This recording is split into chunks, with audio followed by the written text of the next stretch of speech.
They said it was the ultimate weapon, a planet-sized laser that eats stars and burps out death like it's a Tuesday. And we were supposed to just sit there, eyes wide, popcorn in hand, and pretend this wasn't the most ridiculous thing Star Wars has ever coughed up. But oh no, we noticed. We noticed everything. You ever see a super weapon so dumb it actually loops around and becomes fascinating again? That's Starkiller base.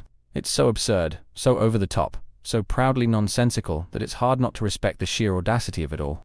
They didn't just jump the shark, they froze the shark inside a planet and blew it up with a laser. And yet, somehow, people still try to defend it. Like no one's gonna notice the sun-sucking logic hole or the fact that the Resistance found it and destroyed it in one afternoon like it was a level in a mobile game. This thing makes less sense the more you look at it, and I've looked at it way too much. There's something hilariously tragic about how hard they tried to out-Death Star the Death Star. It's like someone watched the original trilogy and thought, what if we just copy-pasted but with more snow? No tension, no mystery, just lights, noises, and 5 planets evaporating like someone spilled coffee on the script. But even buried under all that bad writing and cold CGI rubble, there's still something kind of mesmerizing about it. The ambition, the scale, the sheer lack of self-awareness. It's art in the way a 5-car pileup is technically a composition. You don't want to look, but you can't stop watching. In this video, we're diving headfirst into the icy disaster known as Starkiller base. We're breaking down the lazy design, the nonsensical logic, the missed opportunities, and why this thing somehow became the loudest punchline in the galaxy. Buckle up. It's gonna get weird. Let's just start with the basics. How did we go from the Death Star to a literal planet with a space laser shoved in it? I mean, really think about that. The Death Star was a moon-sized station that could blow up a planet, and that was scary enough. But then Disney comes along and says, hey, what if we made the gun even bigger and pointed it at a star? You can almost hear the pitch meeting now. It's like the Death Star, but bigger. It's like the Death Star, but it fires through hyperspace. It's like the Death Star, but you can see it from other planets, because that's how space works now apparently. It's like they threw every bad fanfiction idea into one frozen snowball and hoped the spectacle would carry it.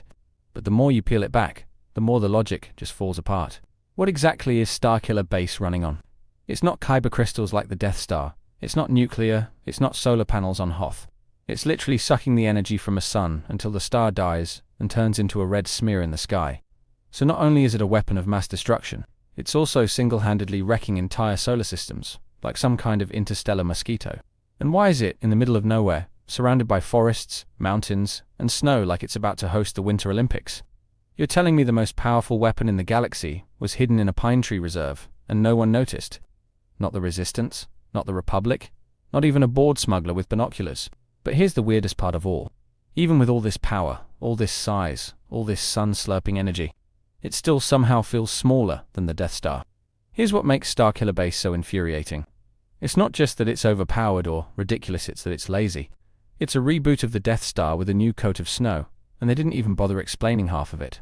It's like they were in a rush to get the big boom moment without earning it. You know what made the original Death Star terrifying? It was a creeping threat. It had weight. You saw the scale. You felt the dread. But Starkiller base just shows up halfway through the movie and suddenly the galaxy is exploding like it's a Tuesday afternoon. There's no tension, no build-up, just instant fireworks and plot shortcuts. And don't even get me started on the hyperspace beam. How does a laser fire through hyperspace and hit 5 planets at the same time? And how do people on one world just look up and watch it happen like it's a fireworks show across the galaxy? Did J.J. Abrams rewrite how space works just to get a cooler shot?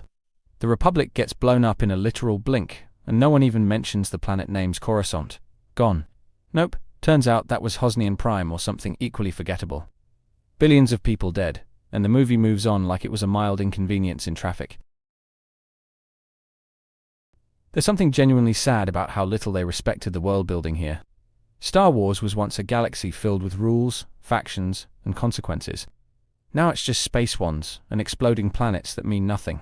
The weight of destruction has vanished, and Starkiller base is the poster child for that. Remember Alderaan? One planet, one shot, and it shook the galaxy. Leia watched her home vaporize, and you could feel the trauma. But now we get 5 Alderaans in one scene, and the only reaction we get is a slight frown from the background extras. No grief, no fallout, no soul. It's depressing because this could have been something new, a weapon that wasn't just about size, but about ideology or manipulation. A new kind of evil that reflected the First Order's obsession with control and fear.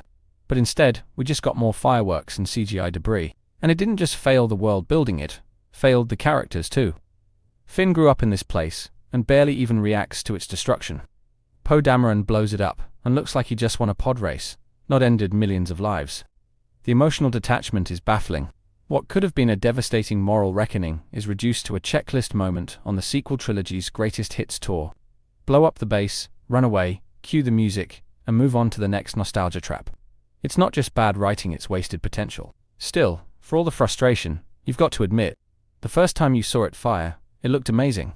That red beam ripping across the sky, the silence before the blast, the way entire planets crumbled like paper mache in a blender. Visually, it was stunning. Starkiller Base might be a mess on paper, but on screen, it's a technical masterpiece. The scale, the sound design, the lighting, it's all there. The scene where it draws power from a star feels eerie and majestic, like something out of a sci-fi horror film. You get chills watching it breathe in light before unleashing death. There's real artistry in the way they rendered that destruction.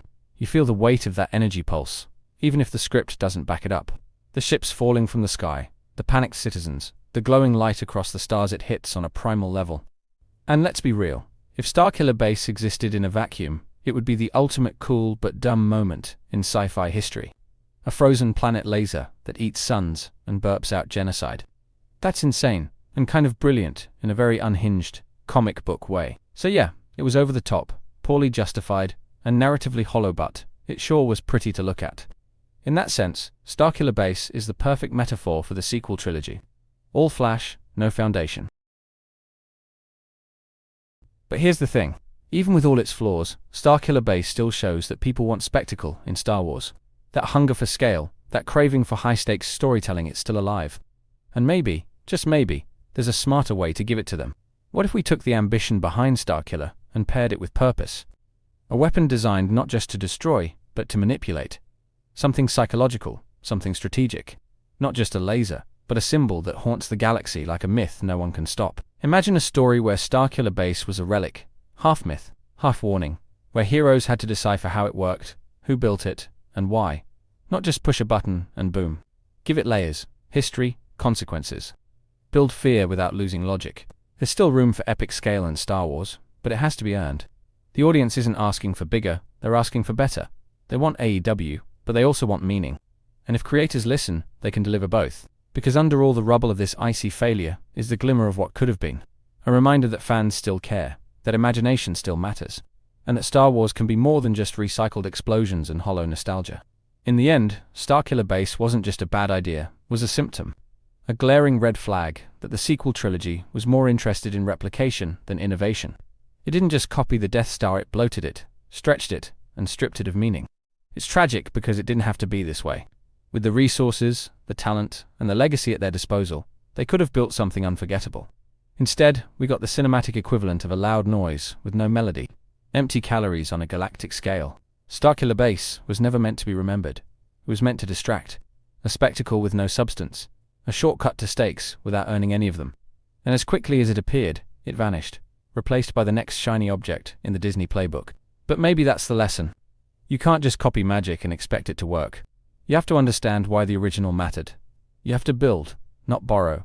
Create, not clone. Earn, not echo. So while Starkiller Base may go down as one of the dumbest super weapons in Star Wars history, it also stands as a warning that even the brightest explosions can't cover up a galaxy-sized lack of vision. Thank you for watching the whole video. I make videos because of my love for Star Wars and Marvel. I've been asked countless times how I get my subtitles, and I generate them automatically with a tool I built. That same tool can be used here on my website. It's completely free and doesn't require signing up. My website contains the subtitle generator that is perfect for any video. Blogging post, where you can sign up with your email and receive notifications for when I post, and also my 3 channels. Critical Analysis Hub focuses on Star Wars and Marvel movies. Critical Analysis Hub Plus looks at Star Wars and Marvel shows. And Critical Analysis Hub XP centers on video games, like The Last of Us series, Jedi Survivor, and GTA 5. Thank you for being a fan.